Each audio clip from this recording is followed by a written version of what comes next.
my wife and I would sit down, and she had just had our son. A lot of the things I said on that show that were crazy.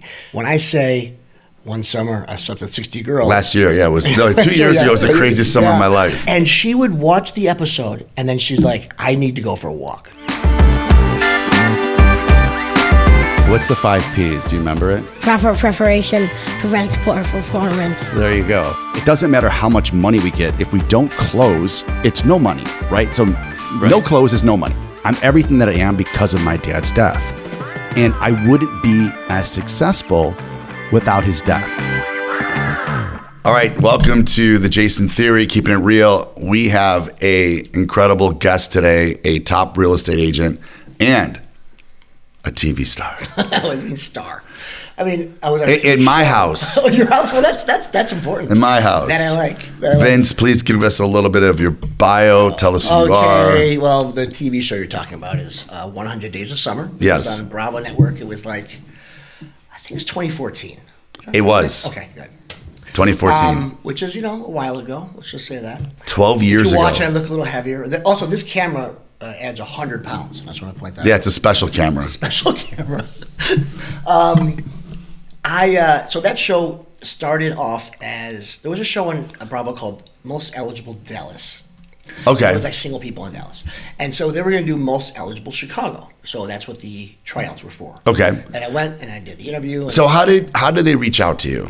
Because it's not like it's social media now. Social media, No, they not search social social media media. for people now. Like, how do they reach out to There you? was this girl named Kelly Zink, who was Okay. a friend of mine, actually way back, was my intern when I worked in TV sports a long time ago. And she was in media, and they came to her, and she recommended me to this casting company that was working with Bravo to find a cast. And you were in hospitality at this point. I was yes.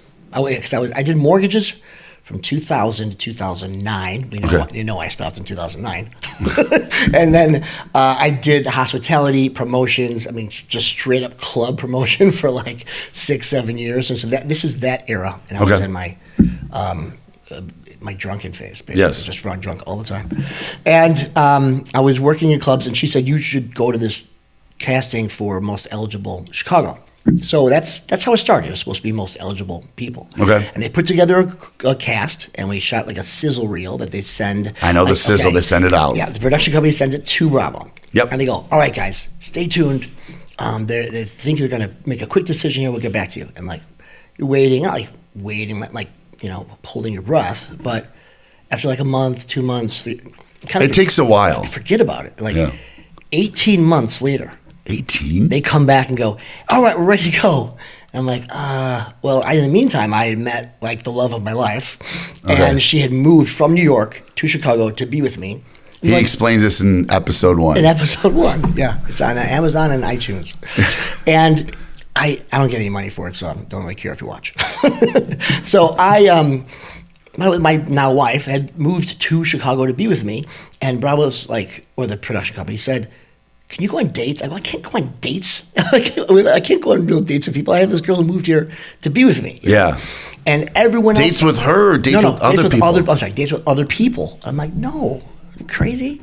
And they go, okay, well, we'll try to work around it. And everyone else on the show pretty much had coupled up because they were going for the most eligible people, and they were right. They picked people who were going to hook up. And it's a year and a half later. Yeah, 18 months. And so I want to say this about a lot of the things I said on that show that were crazy. When they first shot the sizzle reel, I had the blue and white gingham shirt. And in most of my interviews, you see that blue and white gingham shirt.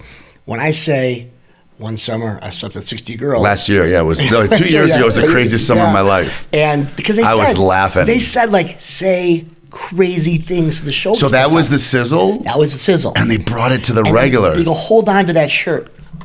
And I didn't think it through. And they go, oh, sure, okay. And because when I came back, now I'm like, now this girl's moved to Chicago to be with me. I'm in a serious relationship. And and I'm wearing the same shirt talking about her as I am saying 60 girls. So I would never have said that if I was in a relationship. Yeah. But it looks like I did. Bro, I watched it this morning. They totally did it the right way. Yeah, they fucked me.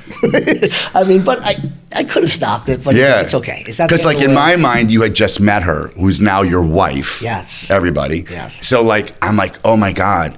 I go, he just said this, and now they're watching it. I know. Oh my God. When the show Did you explain to her, like, hey, listen, that's from years ago? Yes, totally. I said, I'm like, oh my God, this is going to be bad. This is going to be bad. And so every week they would send me a DVD of the episode that was going to air the next. I know. That was going to air the next night. So my wife and I would sit down, and she had just had our son. Oh my God, this gets better. So she's super hormonal, and I mean, I can laugh now, thank God. But we watch a show, and she'd be like, "What? Why? Everything? Why would you say this?" She'd be so mad. And you know what it is too? Now it's, I'm gonna walk around with you, and that's the woman that married the whore. Yes, that guy. That's what it is. Together. Yeah, it was horrible. My family, I feel you on family was so embarrassed. Like extended family's like, what's wrong with you? Who did you marry? No, my family, to me. Oh. Her family was like, oh my God, is she with the wrong guy? That's what I'm saying. Yes. Her family had to be freaking. And she would watch the episode, and then she's like, I need to go for a walk.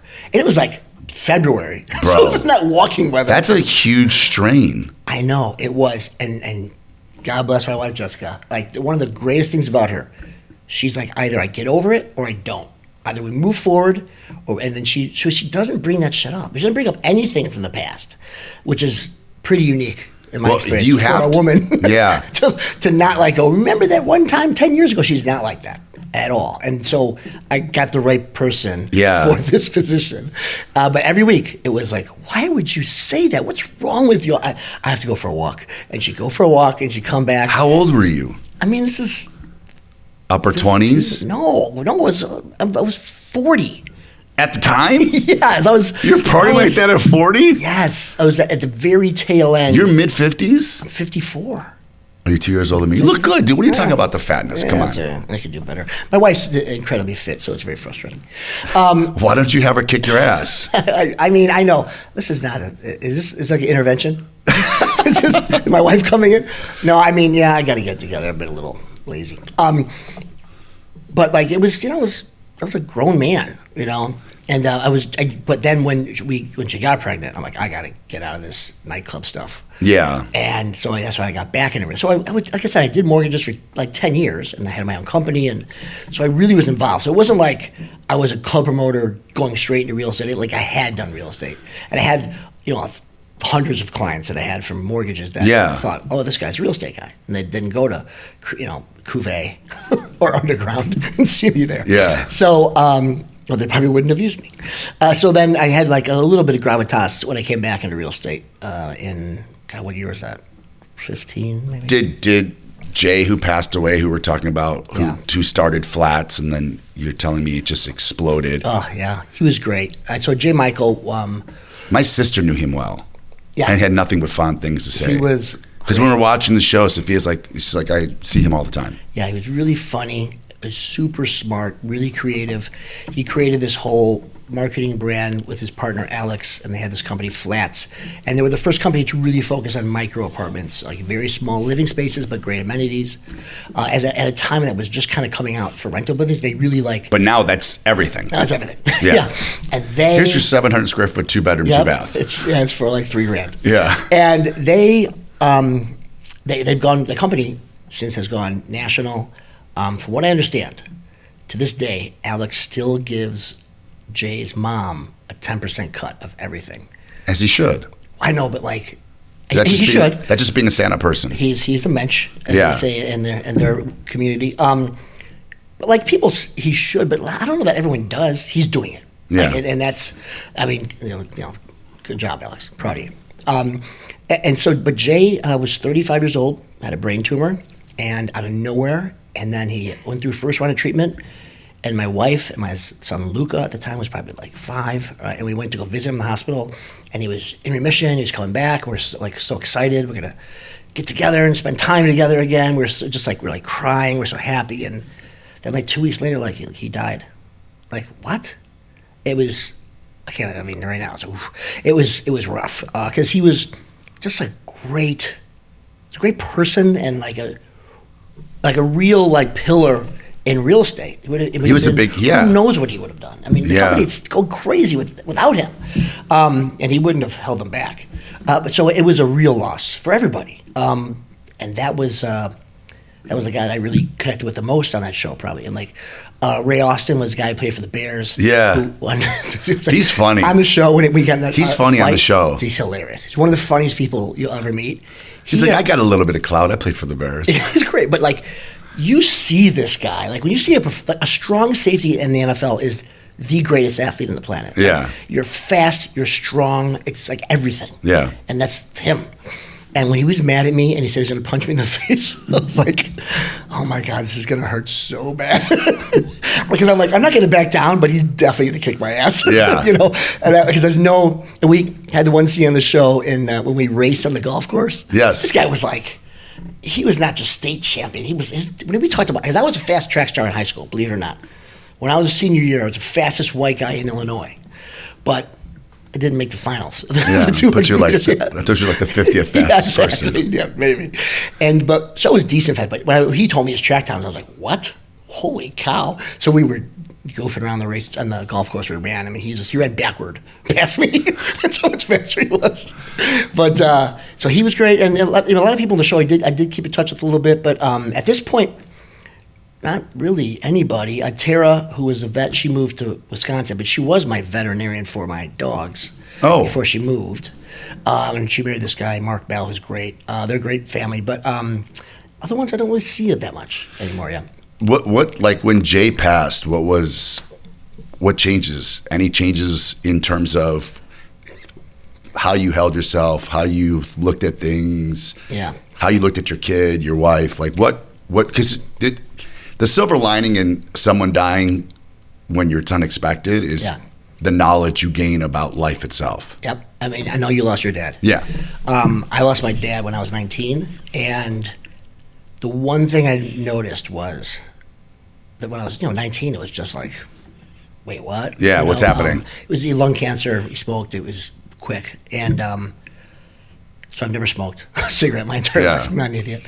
So, I mean, I am an idiot, but not there. So when my dad died, the next day I realized, like, oh my God, like everyone must be so shattered. But I'm like, you know what? Everyone got up, went to work.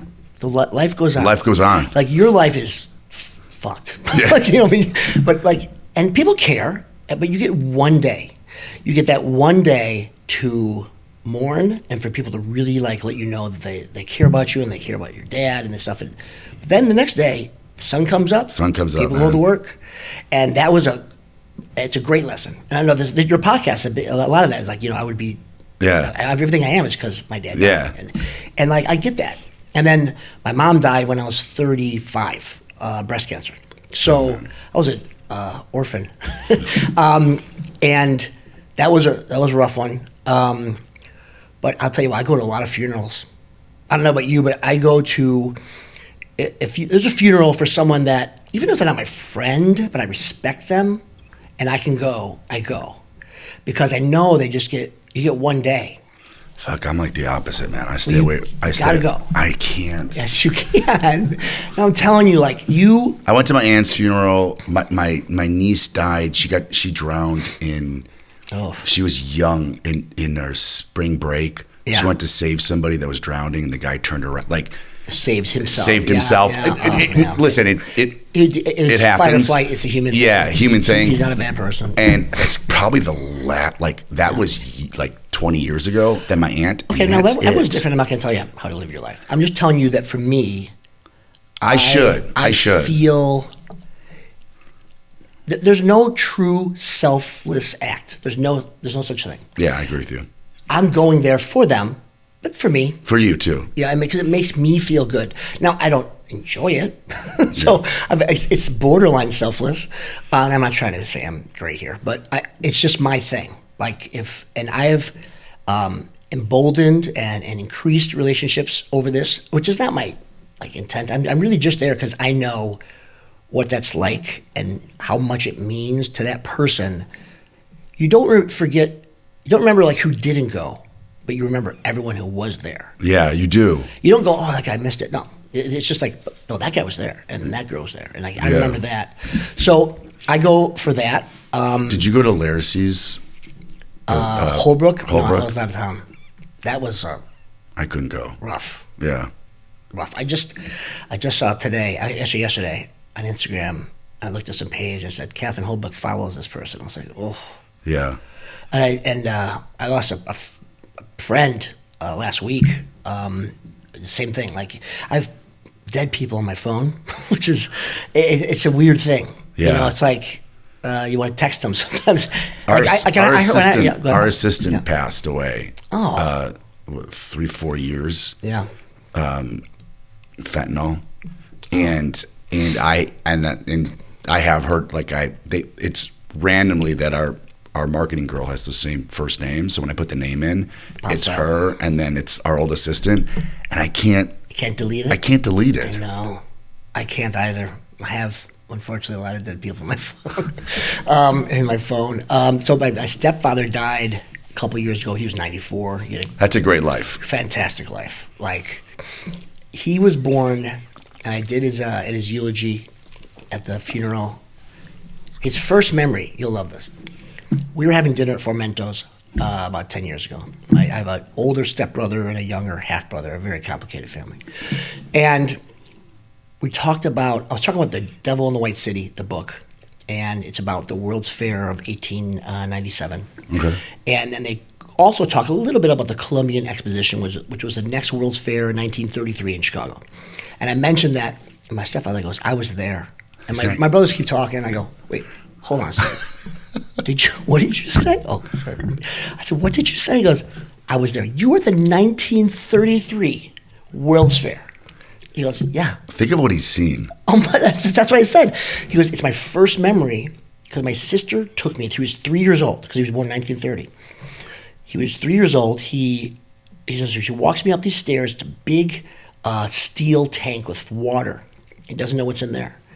And he gets up there, and a hippopotamus comes out of the water in front of him, and it scared the shit out of him. Like, that's his very first memory. Because, my first memory is when I, cracked my head open, my family's upset about it, and you remember these high emotion moments where they imprint.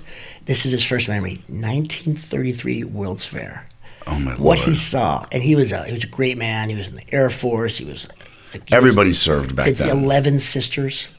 Oh, my No brothers. And there was 12 children. 12 children. 11. Two of them died young. One, this is horrible.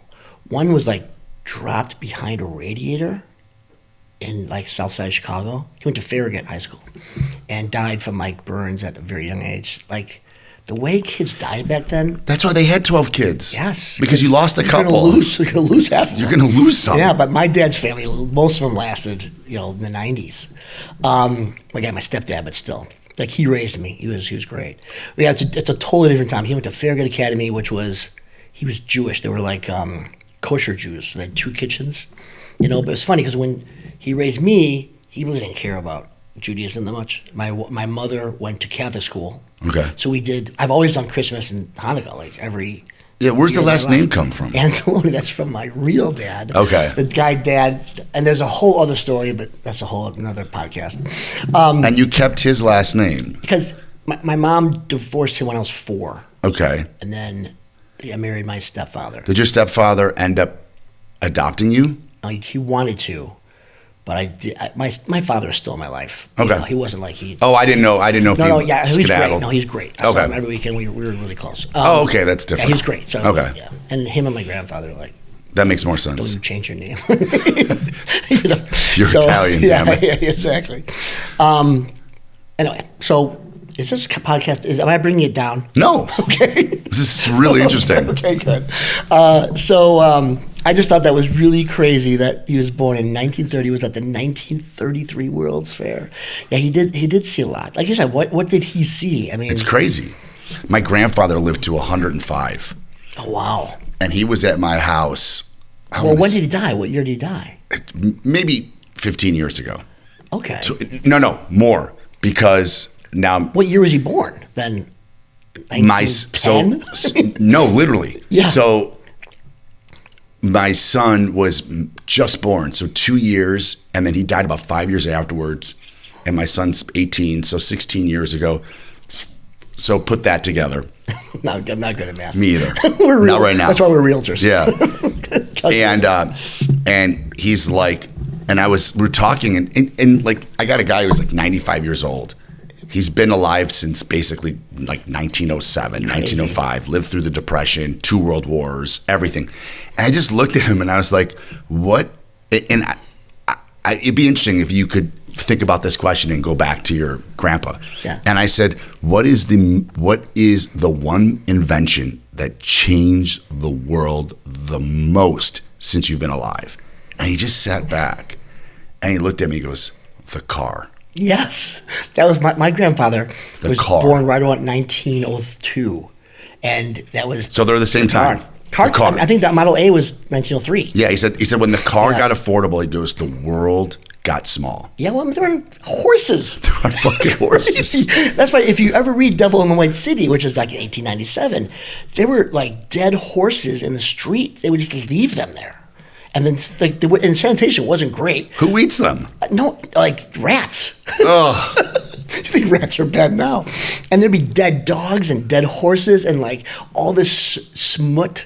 I think it's called, is that the word? Yeah. Like, black in the air. And like they said you couldn't see like more than a block because it was such bad. You think we had bad air quality last week? Oh yeah, there was nothing. These people were smoking 400 packs a day. I love when people are like, "We're in such a terrible time." I'm like, bro. People are living to 95 now. Shut up. Yes, Bill Maher is the one person that's public that kind of is the closest to what I think I am. He hates that when people say he hates that, and I hates agree. it. He goes, you think it's worse? Like my stepfather was in the Air Force in Biloxi, and they had colored people drinking fountains.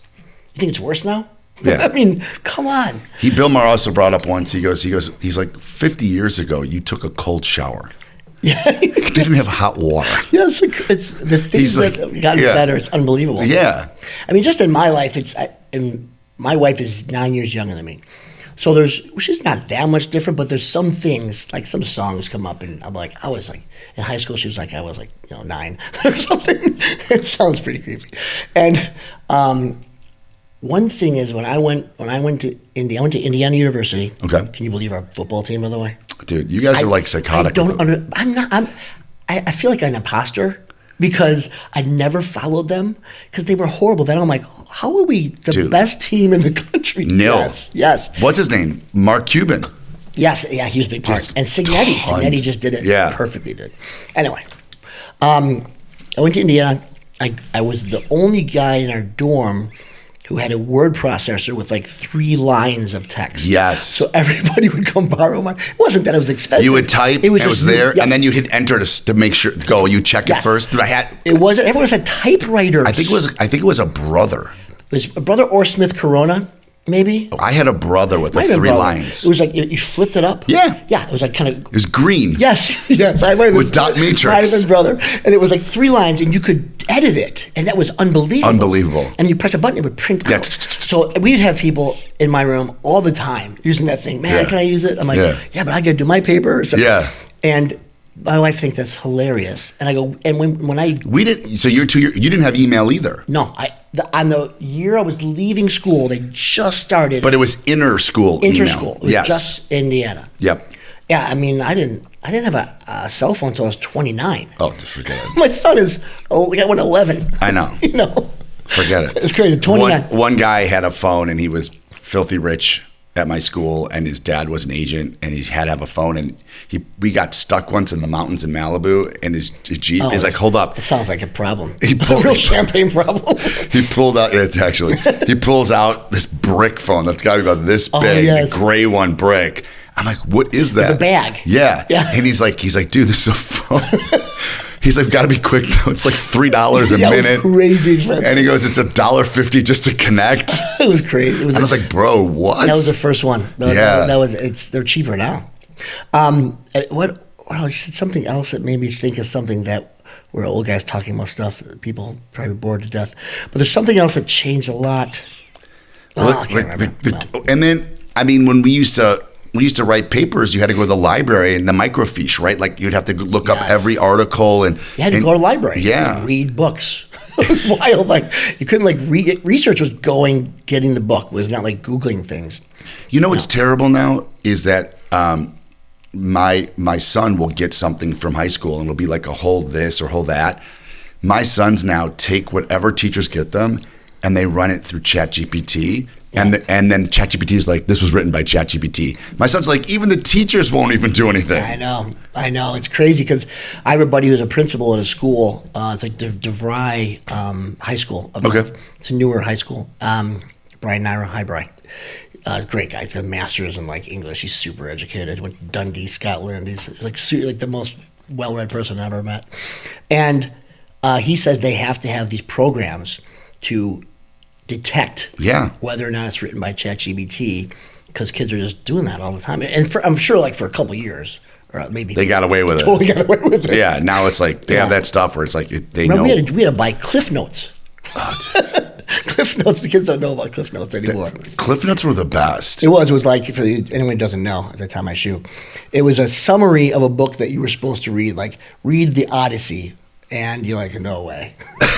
So it would give you like enough that you could talk about it. Yeah, it'd be like it would take 500 pages and make it 40 pages. Yes. And the print Which was is big. still too much to read. It's still too much. Still too much. I think I did. I read the Cliff Notes on everything. Yeah. I did read The Devil in the White City. That's why I keep bringing it up. It's like the only book I've ever read. That's your book. That's my one book. You should get a tattoo of that book on your back. I'm really into it.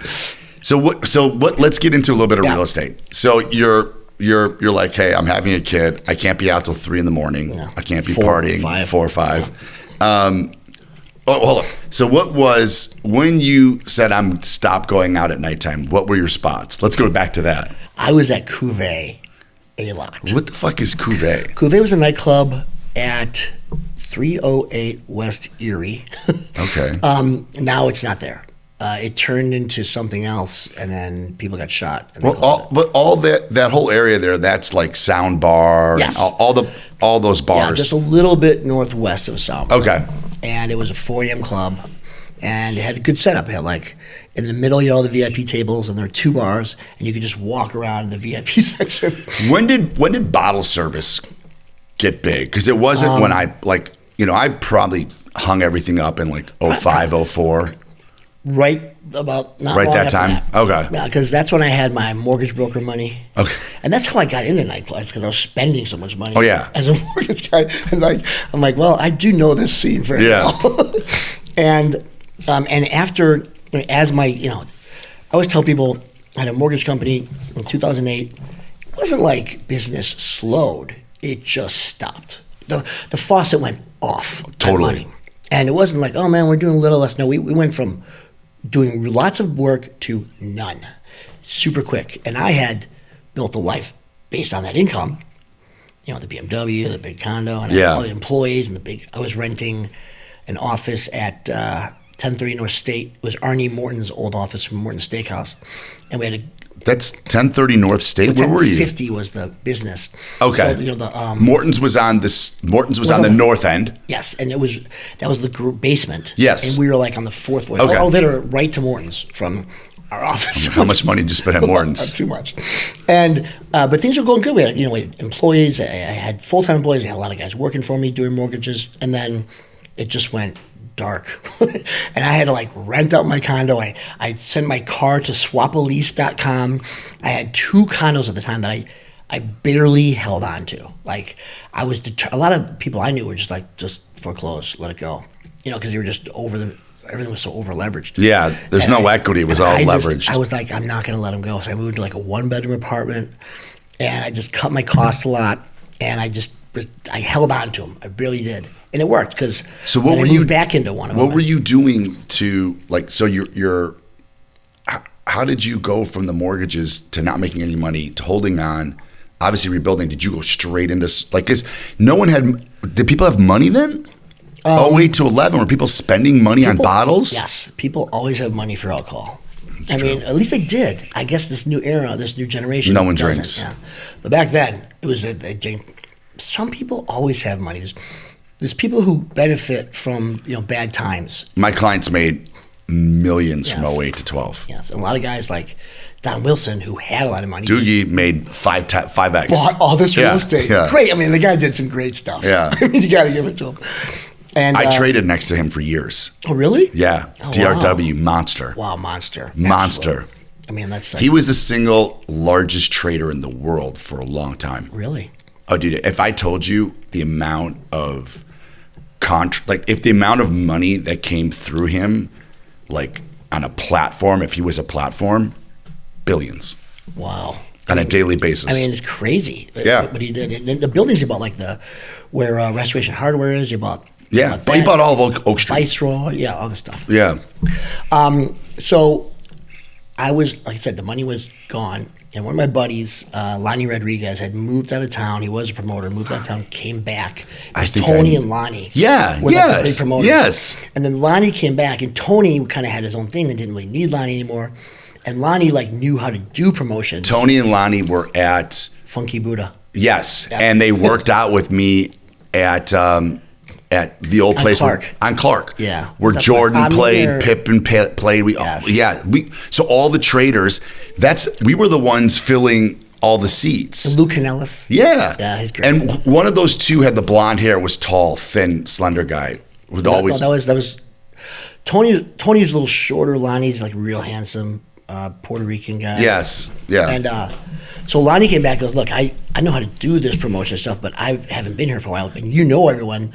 The Buddha was done then, right? It was done then, yeah. Okay. This is like 2008. Yeah, because they kept making the Buddha bigger. Yeah. And then Funky Buddha, it's something else now, but then they did Red No 5 too. Okay. On the corner, and so there's this club called Lumen on Fulton Market. And they were new, and they said they would give us $1,500 to do a Saturday night flat. And I'm like, I need $750. Yeah. Do you know what I mean? I could use it to keep everything afloat here. And so we started doing that, and we did Saturday nights, and then we started. So what do you do? Do you go out and try to Well, this is pre-social media. We had a lot of numbers. And a lot of text marketing and calling people, texting them, a lot of texting. I think you could do 20 at a time, and I would do 400 text messages in a week and telling people, hey, come to Lumen Saturday. And that was kind of a flat fee deal, and a lot of deals changed. But then we got really in with all the owners, and so if a new place opened, we kind of wanted to be the guys to introduce it. So we created this brand called Genuine Entertainment Chicago, and we'd say our niche is new, which is easy because everybody wants to go to the new place. Yeah, everyone goes to the new place. But also, we would do Hubbard Inn, and we did Public House, and we did Mercadito. We did Fridays at Mercadito. Okay. That was a huge thing. Yeah. The guys from Mercadito, I love them. They were from New York, and they had this just won the best taco in New York, and they came to Chicago, and they're going to open Mercadito, and they were smart enough, at least, to say, look, we don't really know anyone here, but we want to connect with the community. So they hired us to do Friday nights there, and it was I killed. We did it for 2 years. Every Friday night we were at Mercadito. And it wasn't like a club. It was come to the bar, and there's a club downstairs called Double A, which was small, but really it was just come to the bar, hang out after dinner, come here, get a margarita, and then go out with us to Cuvée or wherever. Yeah. We went to Cuvée a lot. And then we also did I'm trying to think some other places we did Paris Club was a huge one. Yeah. We did Paris Club on Thursdays. But at one point we would do one place at Wednesday early and then Wednesday night late. And then Thursday early, and then so I was out Wednesday, Thursday, Friday, Saturday till 4 every week. Oh, that's a lot. I cannot step in a club ever again. That's a lot. It's a lot. I mean, I'm basically hungover every day, and it's a lot. And you're not in your 20s. No, I wasn't. I was in my late 30s. Yeah, that's the recovery time. I had my 40th party at Nell Cote in the West Loop, which is now, I think, a store, but it used to be where Marché was. Okay. Yeah, and Nell Cote was this really cool place that Chris Dexter and these guys opened. Chris Freeman was named after the place where the Rolling Stones rented a house in France, and it was really kind of rock and roll and French. It was a cool concept. But yeah, I was still doing that until 41, I think, is when I fully got out. And then you get into real estate. Got into real estate. I put on Instagram that I passed my test. And the first person to react is Sean Conlon. He's like, come meet with me right away. Sean's a good guy. He's a titan in the industry. Yeah. I'm so flattered. Yeah. And then also someone else too. Oh, Chris from Jameson. Okay. And we were friendly with both those guys. It was tough because I liked both of them. And Sean was like, come, I'll show you. Frankly, Sean was never around. Yeah. But it was still him, and I was really flattered. And so I worked with Colin first. And he lives in Malibu most of the year. Yeah, I guess no. I think he's in the Caribbean now. Oh, okay. Because he was in Malibu for a long time. He's had a pretty nice life. Pretty great life. Yeah. We worked very hard for it. He's earned it. And so Chris introduced me to Jim Miller, and Jim Miller interviewed me, and they never called me back. So I'm like, okay. And Colin stayed on top of me. So I'm like, okay, this guy wants me more. So I worked with Colin for a while, and then I moved over to Domain Properties for a short time. Okay. And then I went to Dreamtown after that. So I've been with Dreamtown for a long. Well, now Dreamtown is Beard and Wine. Yeah, but, same thing. It's weird. We're still kind of. I still have Yuval Dagani. He's the owner. He's still involved. Heather Hillebrand's still my manager. So not much has changed, but I haven't moved a lot. And Dreamtown and Beard and Wine have been great with me. So it's been good. What have you noticed? What's the biggest changes in your clientele since you started till now? Like what are things that either annoy you or it's better? Or like, are there things that have just like, has ChatGPT, the computer, all the research people do, is that, do you feel that has helped or hindered? Does it, like what's changed? I feel people are they're more disengaged with the properties that I'm sending them.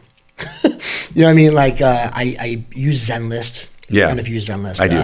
The MRite is just not very user friendly. No, it's terrible. For me, it's the quickest way for me to get information. Like I know how to work that thing like you do. Yeah. Like you want to know when it was built, how many days on market. So I search and do all my stuff for myself on MLS. Me too. But all my clients are on Zenlist because it's just the easiest way to communicate. It is. But I find they still send me Zillow and Redfin listings they want to see. And it's true, like a lot of my clients send me stuff. If they're like real estate junkies, they're sending me the places that they go by. Yeah. For the most part. If they're not, and I feel more useful, I like that. I like when I send them something, or if I get something from Top Agent Network or off market from someone else. Hey, I just sent a guy today something that Tim Sheehan sent me in the West Loop that's coming up. Like I feel more useful. Because I do really, and I know you do too, but I really want to help my clients. Yeah. I do feel I have a value in the process, absolutely. But I do feel like my searching has become less important to them because they have a lot of properties at their fingertips. But in kind of a good way for us, all this pocket listing stuff is kind of putting us in the driver's seat a little bit too, because they're looking at Zillow, they're not seeing anything on the PLN. They're not seeing, if they're on Redfin, same thing. But they are seeing some things that they get. I don't even know what's happening with Zillow and Compass. It's different like every week. Every week. I'm like, I don't care anymore. I know, but like I think that's good for us. Yeah. Because I'm still a junkie. I still look at stuff all the time. I have my own personal feed that I look at every day. Yeah, you too. A few times a day, just to see what's out there. Yeah. I don't need to see what's going on in Midlothian, but I need, if it's the north side of Chicago, I want to see what's going on. So I look at hundreds of listings every day. Just kind of, I don't read all of them, but I look at the addies, and if the address and the picture, and I'm like, all right, if this address, like when I wake up every morning, I have a search of the whole north side, and it's news. New price list, new contingent, price change. Yeah. And I just go through them and I don't care about the address. I don't care. It's, totally. It's a 3 on Ashland. I don't need to look at that. Yeah, it's 8900 South. I don't go that far anyway. But it also helps us stay on top of things. Yeah. And have an idea of what's going on. What are some of the challenges that you have with your clients right now in today's, obviously the low, I'm not talking about the low inventory. Yeah. Are there personality change stuff that you have with your clients that you didn't have in the past? Or are the most people you work with are people that are referrals and they're going to be like, hey, I trust. I'm going to trust you. Sphere focused, as I say. Most of my clients are people I know or friends of people I know. Every once in a while, I'll get someone different, and sometimes in a way, like I had a client that made an offer on the house that you and I did. Okay. Wicker Park, the second deal, and it was not as high as your number, even considering they were not working with an agent. I added the 2.5%, but they're still lower than you. But I said to him, I said, I think you're going to have a problem if you're in this competitive market working without an agent, because even if you're up there and you're competing, a lot of agents are not going to be familiar with, are not going to work with someone if they don't know that you know this business. And you have someone who's guiding you, and they might get an inspection report and just cancel. Yeah, there's no barrier of entry. Yeah, that's like, they're just, I don't know what you are like, and if they come with you and I know what you are like, I know what to expect. People don't understand that. Yeah, and so I think people do that are smart. Well, these people now do because, and I love them. They're great. We looked at it. We made it. Jeff Lowe had a place on Alkill. They got like 25 offers. We're like $400,000 over asking price. And we looked at this one in Lakeview. It's a great house. I worked with Pamela Marshak. It was awesome. It was a single family with a 3-unit coach house in back. Oh, wow. And they were asking $195,000, which is low if you consider that if you're getting $6,000 in that coach house in the back, it's worth like $800,000. Yeah. Just that. And they're asking, so you're asking $1.1 for a house? Yeah. In Lakeview? It's like, and not that she didn't price it wrong, it's just, if you look at it that way, it's a great buy. Yeah. And my clients needed a little flexibility with extra living space too. Like a nanny, maybe her mom. I go, this is great, guys. You can Airbnb one of them. When your parents come in, block those days off. And these are rented out anyway, but like you can keep one empty. Yeah. And so there were 22 offers on that. No, 15 offers. Sorry, my bad. 15 offers on that one. I worked with Pamela. We wrote this like really heartfelt letter. We did all the tricks. We did escalation clause. And it worked. We barely got it by the skin of our teeth. And no way they would have gotten this house. Never. Without me. No way. And they never heard of escalation clauses or writing a letter. It doesn't matter. It's you, you're the buyer. Yes, pretty much. Not them. Yeah. Like, people don't understand that. You're the buyer. Yeah, and so I felt like I really earned my keep there. And isn't it nice? Doesn't it feel nice? Yeah. You earned your keep. Yeah. Mine, 100%. When you came in, here's my offer. I'm like, you're going to get it. I pulled you aside first. Yeah, you did. He said, look, here's what's going to happen. Here's what's going to happen. I go, I like what's going to happen. So we're good. Yeah.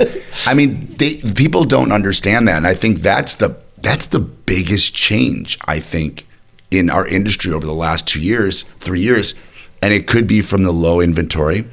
It could be from the changes in the PLN and us having stuff that people don't have. But I also think it's a lot from the changes that the federal government did, where now you have to have a buyer's agent. Yeah. You have to have a buyer's agreement. Yep. I love the buyer's agreement. I know. I didn't like it at first, but now I like it. It's amazing. I'm like, let's just get this out of the way right now. Yep. Which is what you should always do. It is. It's like, and it's more transparency. Yeah. And people go, wait, I'm going to have to pay 2.5%. I go, well, you don't have to, just so you know. Yeah. But like, if something works out and you like it at that price and you're okay paying it, you can. But it's just, I want you to know how this works. Yeah. I want you to show you how there's this works. There's a gross and there's a net price. I tell people, like, if you make an offer with me getting paid from the seller, and if they don't want that, then don't do it. If you don't want, we can talk about it then. We'll cross that bridge when we come to it, pretty much. I really, first and foremost, it gets rid of people that are really just not interested in using you. Yeah, so they're just using you to go peek, and then they plan on going around you anyway. Yeah, and I'm like, then this is let's just end this now. Yeah. I love it. Where do you see things? How do you feel about the market? Well, this particular time we're in, almost August. So it's going to slow down here. It's slowing down a little bit. Yeah. I mean, how do you do mentally when it slows down? Like when you're so crazy for 6 months and then all of a sudden it closes down a little bit and it's going to go back up. Every year I get I get freaked out. Yes, totally. You think we'd be better at this? I call my wife. I go, I'm so depressed. That's so slow. She goes, we have this conversation every year. Every year, the third week of July. Well, good. You know what? I know we're both crazy. I feel good now. Yeah, and I'm like, like the world's falling apart. I'm depressed. And like I have a few great clients who are like always looking for stuff. They keep me engaged. I have a couple of stuff right now, but not a ton. But we have a project in you're done with that, right? Wicker Park, Wicker Park. Yeah, Illumina, where it's a really cool situation, and I'm not here to pitch it, but usually in a 25 by 125 lot, on the back end of that 125 is an alley. Almost every lot in Chicago, but because of the way this works, so there's Paulina north of Division and Hermitage, north of Division.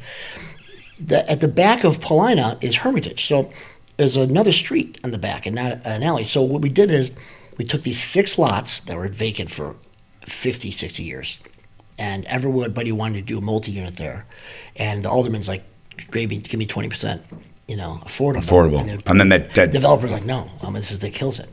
So my Brent. So let's just talk about the fact.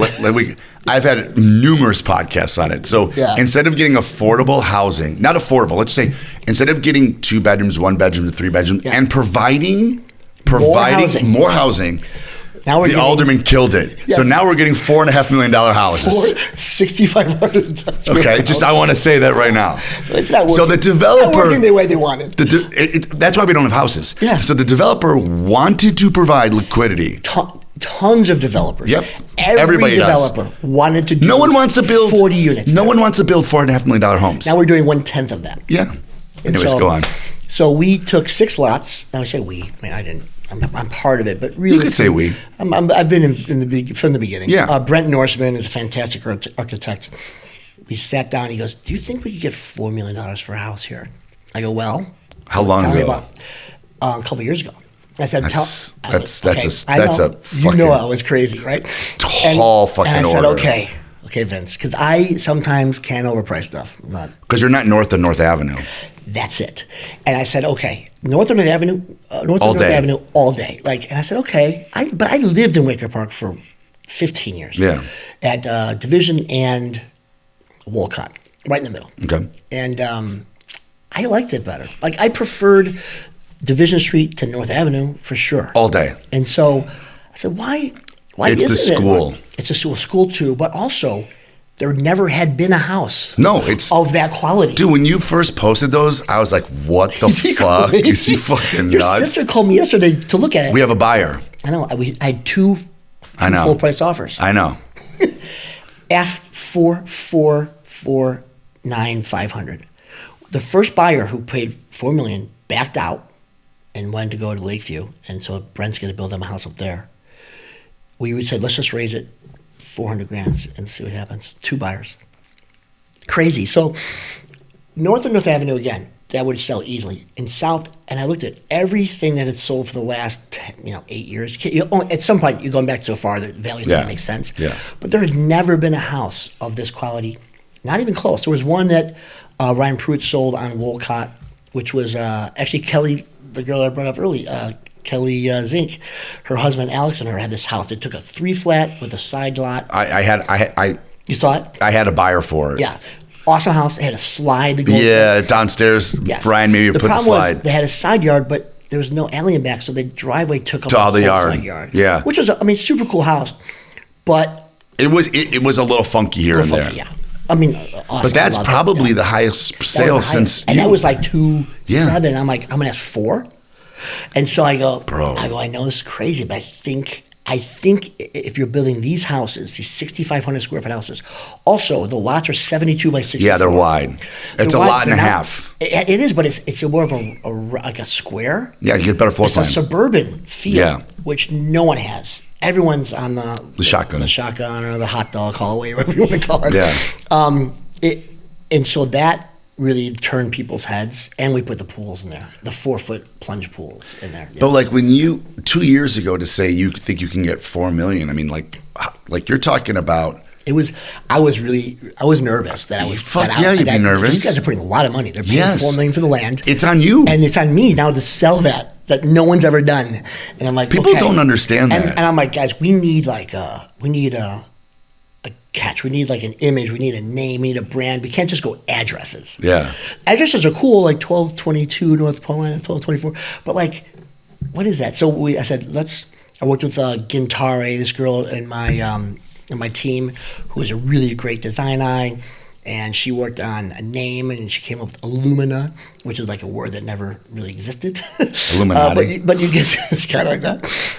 But like, it means like, you get to feel like light. Light, yeah. And these are a ton of light and like 13-foot ceilings, first floor. I mean, they're gorgeous. And so we created this community because, again, because Hermitage is on the back side, we had 2 houses facing Hermitage, 2 houses facing Paulina. We took 6 lots and chopped them in the middle and went that way. Yeah. And it changed everything. And we have like, on Paulina, there's one driveway that comes off of Paulina. Okay. On Hermitage. It's a little different now, but let's just focus on Paulina. Paulina's at one driveway, and there's one house in the north, one house in the south. And so it's just like this little community of these gorgeous monster homes. What's also interesting, Paulina used to be an L. There used to be an L track that went there. Yes. So all the houses on the west side are set way back. So the northeast, the person that just paid the most, the southeast corner has tons of light to the south. It's like a corner house. And Paulina's on the east, and then the other house is like pretty far north. So it's like almost like each house is almost a corner. So they're very unique. And so I thought, okay, I think these are so unique that we can get $4 million. But like, I couldn't believe how quickly we got $4 million. I mean, if you take a look at the price per square foot, and you look at like your development, Wicker Park, and you look at Bucktown. I mean, I know everyone says Lincoln Park. The price per square foot by us is insane. Not low. And the thing is, by the way, everyone south of North Avenue better thank me because your values all went up. Yeah, because really, significantly. We raised the whole tide, the whole harbor. Well, once that somebody sees that, okay, there's that. Like when I look at, here's my thoughts, and I've posted it 1,000 times on Instagram. When I think of high streets, traffic, I mean, public transportation and highways and a little bit of grit, great restaurants. Yeah. And I think of then I've got like, you've got that LaSalle #2 schools by you. Yeah. That's you've got Burr, like in my opinion, there's no way anyone else should live anywhere but Wicker Park and Bucktown. I loved it for a long time. The only reason I moved to Lakeview is we wanted to do a mixed use studio. Yeah. And so it was just hard to find. But for pricing, think about that, man. Oh, yeah. I mean, it's on fire. What's a huge get for that neighborhood is that Whole Foods that's going on. It's going at Ashland and Division.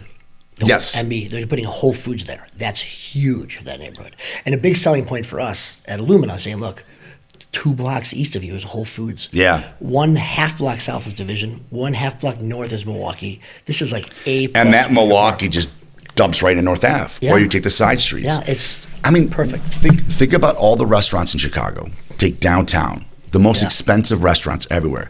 You can't get a table at Deleuze. It's crazy.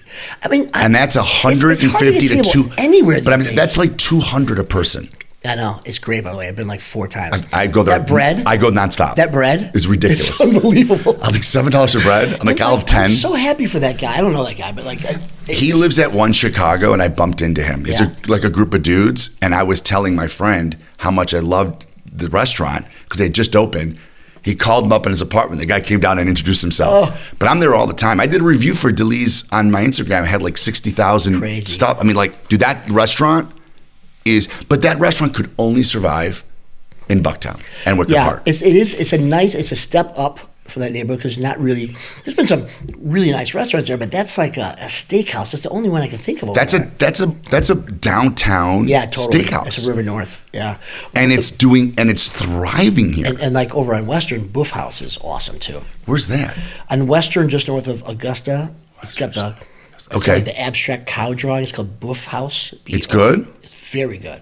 Okay. It's like a boutique steakhouse, probably 40 seats. All right, but really good. So it's a little different. It's like you're not going to go there and bring your expense account there, and because it's not like a 10-person table. They want like the big, Mastro's, Gibson's kind of vibe. Yeah. But That place is great. It's a neighborhood steakhouse. Very good. You Yeah, should definitely Nikki's. check it out. I'll tell you, like Nikki's, like we don't have to go to downtown anymore. We just go to Delise for all. I go there for every special occasion. And now that I'll tell you one thing about Wicker Park, I miss is how quickly you can get everywhere.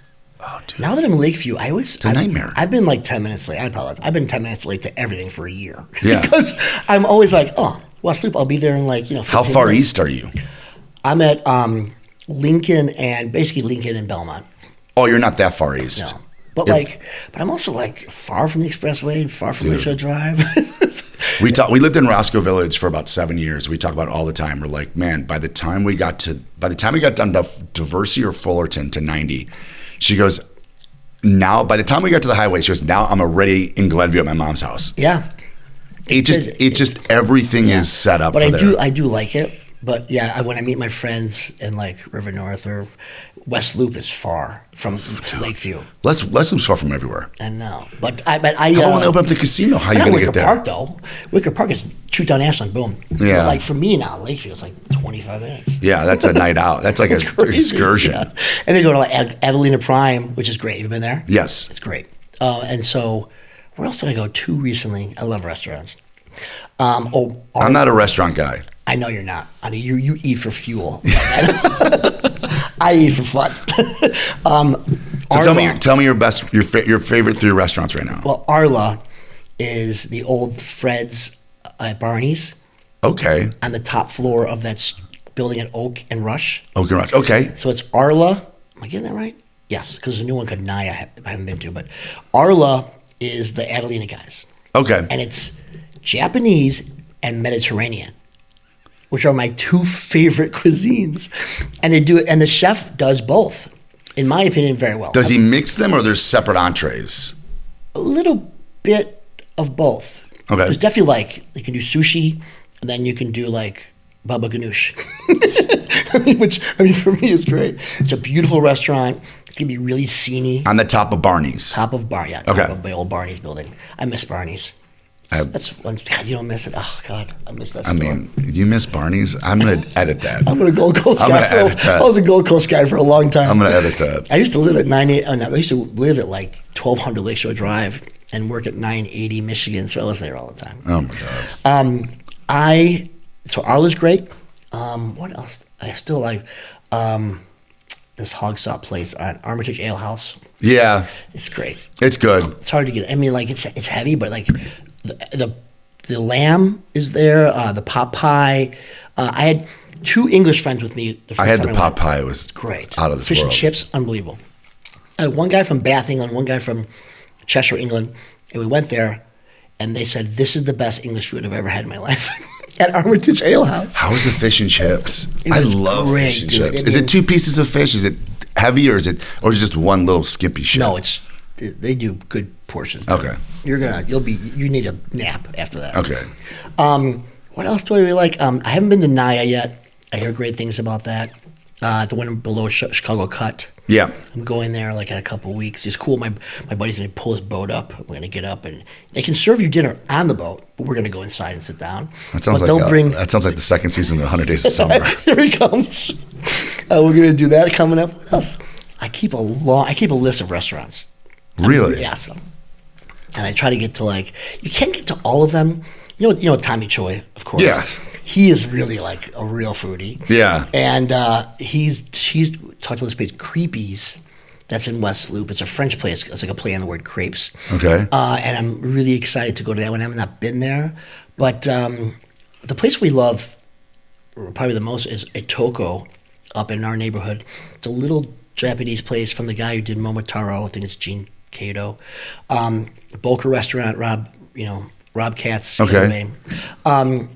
I love those guys. And I just actually texted them yesterday. Is that by Gigi's Chicken? It's right next door. Yeah, I went there. I wasn't a huge fan. Oh, well. I may have the wrong stuff. You can. The first time I went. I ate outside with my wife. I did traditional stuff, but I found the stuff on there, like the best miso soup I've ever had.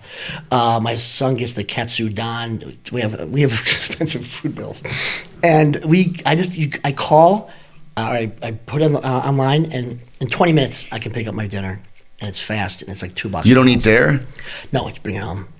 being home all the time. I always takeout. think food when you travel doesn't taste But as it's good. like 2 blocks. Oh, that's fine. It's like, it's right there. They have great ramen, a great hamburger, like stuff like that. That's not just the sushi stuff, but they also have great sushi. Have you I love that have you restaurant. have you tried any restaurants in Bucktown? Have you been to Antico? On Armitage, Antico. They make their The own. original place. I've been there for a long time. Oakley and Armitage. Yeah. Yes. Look, I went there like years ago. It's Yeah, great. it's great. I love that place. And then everybody loves the new one that the guy it's got a Michelin star. The one that's Indian Mexican food. I've never heard I've of. not been there. I've been to some other. Mira. I've not been there. I walked in there. The smell. I was like, yeah, it's not for me. It's not for you. Yeah. Not for me. I know. Like some places, I like Indian food, but not all the time. It's strong. Cumin, I love for Indian food. But just Indian Mexican. I was like, what are those? I know. Well, I like the Cumin fusion tacos? sometimes. Well, I mean, Japanese Mediterranean. That's what I was thinking. It's good. That place is good. I'm trying to think what else. Atoka is a place we go a lot, and Coda de Volpe, which is right Yes. there too. Great, Yeah, that's great good. neighborhood restaurant. That whole area, the Southport corridor, has really changed. But it's nicer on the south end. Like yeah, by me. yeah. Yeah, That's so- where everything's at. I don't know if the rent's a little cheaper, but like when you go north, like by Addison, it's just bars. And then also it gets to retail. It's like shopping. Yeah, It's different. but that south end seems to. Yeah. You know where we went last night, which was like one of the best meals I've had in a while. The place that's attached. You'll know the name of it. I had forgotten. I went last night. Attached to Shuba's. Tide House. It was good. It's great. It's beautiful too. Dude, it was Beautiful restaurant. really good. Yes, that's even closer to me. and so Dude, we go there. we got what do they call the salads that like there's a word for it. Like not spring salad, but it was like a something. I don't know. We got the salad. The burger was fantastic. Yeah. And then we got broccoli, and what they did with the broccoli with like garlic and like a melted cheese. Dude, it was. My wife looked at me and goes, "This is one of the best meals we've had in a while." I'm like, I gotta go. I haven't been there for a while. it was so it's time to go back. really good. Yeah, there's a Vietnamese place on the north side called Sochi, to the north side of Belmont. It's a Vietnamese place. It's great. It's like modern Vietnamese. Okay, It's I've never great. had Vietnamese food. And then there's a place west of there called Konbini and Konpuri. It's a Japanese shop, and they have tons of sake and Japanese liquor and Japanese like stuff. And I'm on the Sake of the Month club over there, and I love that place. Sake is great because Dude, when they give me a sake list, I'm like, I don't know. I know. Just do not get unfiltered, and just get like a Junmai Daiginjo. I'm Do you not remember gonna that? remember that, no. Okay, text me when you're there. Text me at the restaurant. Whenever we go to like, whenever we go to Nobu, they're like, "Do you want sake?" I'm like, "Yeah." Yeah. Realistically, I can drink the cheapest sake, and I like that. I don't want to be that guy who's like, I can only drink, I don't do $100 it. bottle of sake. No. But sake is a good liquor because it's more alcohol than wine, but not as much as liquor, and it's clear. I don't get hangovers. Yes, it's nice. I mean, you can if you do a ton. No. But like if you drink relatively responsibly, you'll feel a lot better. Yeah. Otherwise, it's a big part of the reason I like it. And I just like the buzz I feel. It's like a happy. Sake of the month. Oh, actually, speaking of alcohol, I got something for you. I get these for clients, and I had to buy 100 of them. So you're getting one. My friends get them, my family, and my clients for us. It is the best cocktail shaker I've ever seen. And Let me see this. I had to buy 100 to get my logo on it, but I've had them so long that I have my old logo on it. But what's great about it, see, my old logo on there, is my biggest pet peeve when you shake a cocktail is like shake it and then you can't get this off. Yeah, you have to like slap it this sometimes. unscrews. I mean, how great is that? And then inside, look, it has the microphone's in my way. Has measurements like milliliters and ounces, and you can measure how much you're putting in there. Isn't that great? Why has anybody thought of that? What Elevated Crafts did. I mean, it's really the best. It's for you. You'll love it. Like I gave it to my friends, and I was like, I'll go back to the house. Actually, I gave it to two bartenders one time at an event, and I went to another event, and they were using my cocktail shakers at the other event. That's how great these cocktail shakers are. So that's for you. Can I use this for a protein shake? Yes, you can. I know you will. And then I know you're not going to wear this, but because you're not going to wear my logo. But that's my new logo. Let me see it. And that's Oh, I like this. kind of cool. I like the blue on blue. That's so smart. Yeah, I know you wear hats. I'm a big hat guy. I know you are. That's why I brought one for you. And it's a flex fit. Let me see. I have flex fits are the best. That's pretty good on you. I'll be honest. Look at I'm ready. I got to get one of your hats now. You're branded. I'm branded, dude. I mean, I don't think anyone's going to go to your house and like start working with me for that just because they see that logo. So you're good. I'll put a piece of tape over it. Put your logo on it. I do like the hat a lot. Hat's great. It's super comfortable. Yeah. It's that flex fit from whatever brand that is. But I like it. It's like the breathe run. I don't know. I like it a lot. Thank you. All right, leave us with a lasting memory, a thought, or something. I should have thought of something Think wise. It doesn't have to be wise. Okay. We're gonna do real estate. No, forget real estate. Okay. The greatest, like when you sit back and think of your kid, what's the one thing that comes to your mind? And it doesn't be something you've done, just like a thought, like bringing up a child in this life, or like this is really what I was here for. Like what's having a kid? What does it mean to you? Well, when I met my wife, I did not have a paternal instinct. Like it wasn't like I can't wait to have a kid, and it's not like I was like I hate kids. Like Bill Maher. wasn't like that. But I was like, you know what? I'm gonna be that guy because I got married when I was 26 to like my college sweetheart and divorced 10 months later because I was just too young to be married and wasn't ready. And then so from then now I met my wife when I was 39, and I thought I'm just gonna be that guy who's gonna live in the Gold Coast and never be married, and all the divorced guys are gonna hang out with me. And I'm like, that's not a bad life. No. It's not so bad. A little douchey, but realistically, like I thought that was gonna be it. And then I met my wife, and she's like, "Listen, I know that you're not like real keen on a family, but like I want a family." And so it's not an ultimatum, but it kind of is. Which date? What date was that? No, it was, 5 dates in, 6 dates in. It was like she was waited like almost a year. Okay. Yeah. She goes, "This is great. It's going great." I think she was kind of like, either it's going to fall apart, I don't have to worry about this conversation, or I'm going to have the conversation. So the good news is I made it to the conversation. And she said, if you don't, then like, I'm not saying like break up immediately, but like, why are we doing this? Yeah. And I thought right away, I said, you know what, with you, I will do that.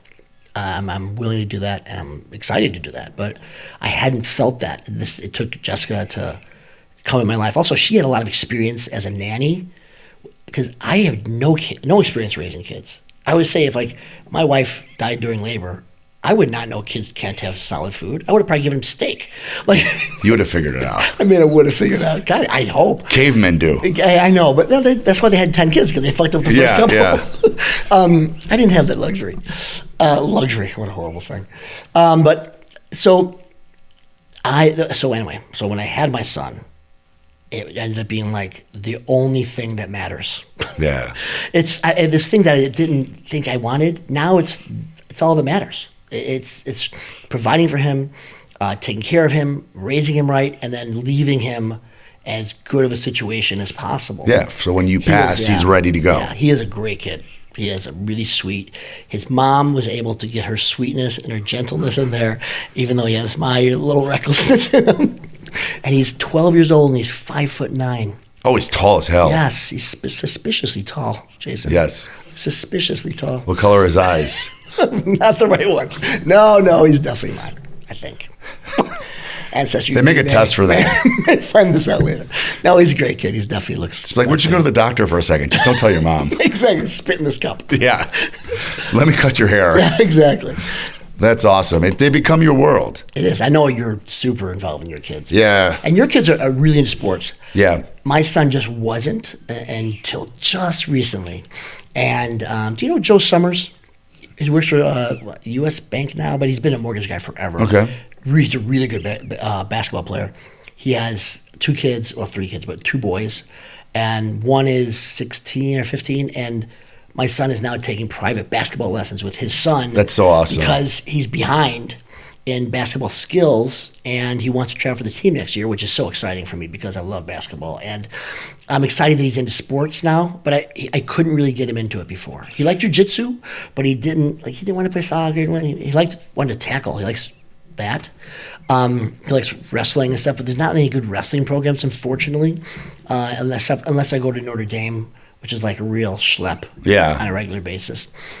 So he likes basketball, so I'm excited about that. I know your kids are like. I just saw your kid just won. Hamlin championship. Congratulations! Exciting. It's I know you're so involved. Yeah, it's the hardest. Like people are like, it's really funny. I'm like, parents are always like, oh, where's your kid play baseball? I'm like, oh, at Hamlin Park. Like, oh, they're like, that's too crazy for us. This is something I want to talk to you about. I saw recently the government is looking into private equity firms being involved in. I know, and I personally think the kids are playing too much. I don't know what your kids. I'm not judging. Yeah. I have a friend whose son is a really good baseball player, and he played. My friend went to 100 baseball games last year.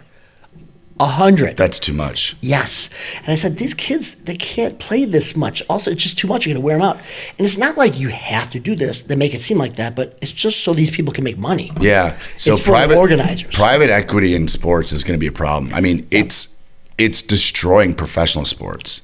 Yeah. And that's a whole other discussion. 40% of the NBA is owned by private equity now. And that's why you're seeing all these salary dumps and all this other stuff. Like there's no feel for it. It's just bottom line. It's bottom line. It's a problem. My son this year played 38 games this summer. So basketball? No, baseball. Oh, that's reasonable. Yeah. Yeah, 90, 100 is crazy. Right? Yeah, no. I mean, when we put the travel team together at Hamlin, I'm one of the coaches, and the coaches all got together and like, dude, we're not going out of state. You're good. We're not doing this. We have to go to Iowa because Hamlin goes to Iowa as a group. Okay. That's it.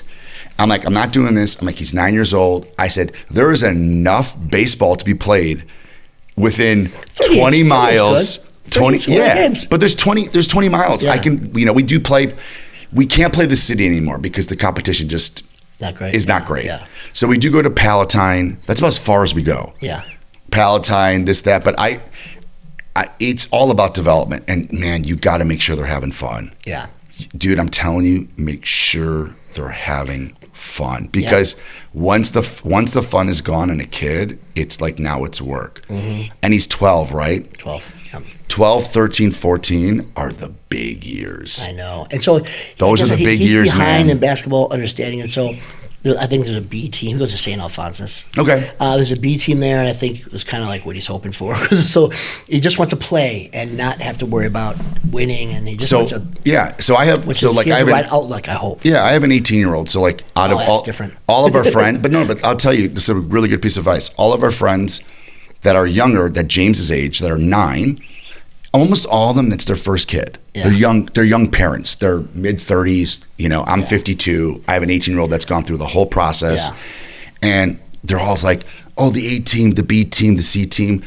I will tell you, I don't have to say anything anymore, but my wife will whip at these parents, not in a mean way, and say, let me just tell you something.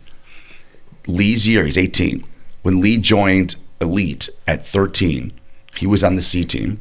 There was the B team and the A team. Yeah. Then you work your way up. If you're not there originally. Yeah. She goes, the C team, out of 9 kids, she goes, 6 are playing in college. Wow. She goes, the A team, 2. Because they have more fun. And you don't know what I tell parents, your kid's 12. I know. Or he's 10 or he's 9.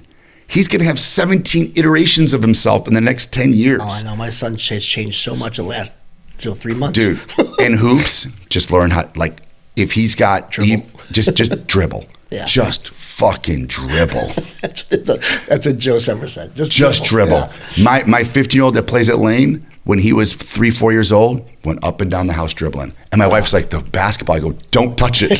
Don't stop him.